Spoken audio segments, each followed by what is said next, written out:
Diet করছেন, ব্যায়াম করছেন কিন্তু তবু ওজন নড়ছে না কারণ আপনি আপনার টিডি জানেন না। আসসালামু আলাইকুম এভরিওয়ান, আমি Mohammad Ismail, your lifestyle coach. আজকে কথা বলবো টিডি নিয়ে।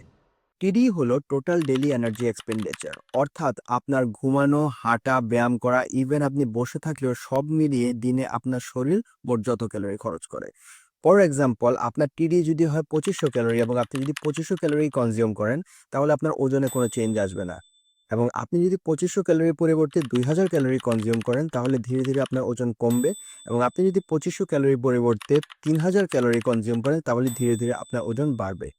এখন অনেকে আমার মতো যারা ওয়েট লস করতে চায় তারা ভাবে কম খাবো তাহলেই হয়তোবা ওজন কমবে, but there is a catch. আমরা যদি টিডি থেকে অনেক বেশি কম ক্যালোরি কনজিউম করি, তাহলে আমাদেরকে অনেক ধরনের হেলথ ইস্যুজের মধ্যে দিয়ে যেতে হবে, যার মধ্যে হতে পারে muscle loss, hormonal imbalance, electrolyte issues, digestive issue সহ আরো অনেক কিছু।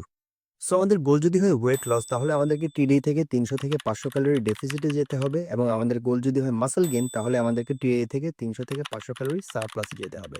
সো আমাদের ফিটনেস গোল যাই হোক না কেন, সেটি হতে হবে রিয়েলিস্টিক এবং সাস্টেইনেবল। পরের ভিডিওতে থাকছে টিডি বের করার ফর্মুলা এবং সে অনুযায়ী ফিটনেস গোল ডিফাইন করা। Till then, stay natural, stay healthy, জাযাকাল্লাহ খাইরান।